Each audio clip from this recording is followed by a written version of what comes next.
Hey guys, namaste. Welcome to the vlog. अच्छा 3 days అయితే exams ఉన్నాయి. బయట పోయి చాయ్ తాగడానికి పోతున్నాం. రోడ్ల మీద ఓకే ఓకే వేసి వస్తున్నాం. లంచ్ తిన్నాం కదా, డైరెక్ట్ నైట్ తినేస్తాం. ఇప్పుడు ప్రజెంట్ అయితే బయటికి పోయి చాయ్ తాగి వస్తున్నాం. చాయ్ మాత్రమే తాగి వస్తున్నాం. ఐ థింక్ వాటో వాట్ छोटू मोटू డోలు బోలు ఓసారి వెనక్కి తిరిగి చూడు. ఏమో ఏమవుతుందో ఒకసారి వెనక్కి తిరిగి చూడరా. వజ్లు అదే తేడా సీను.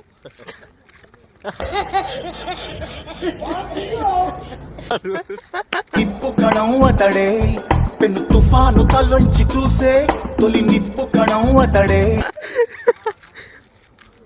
సార్ మీరు మేడమా అని అడుగుదాం అనుకున్నా. ఇట్లా అనిపిస్తారా ఎండకు? ఏమో సార్ నాకు కనపడదు. మనోహర నా హృదయముని ఓ మధువనిగా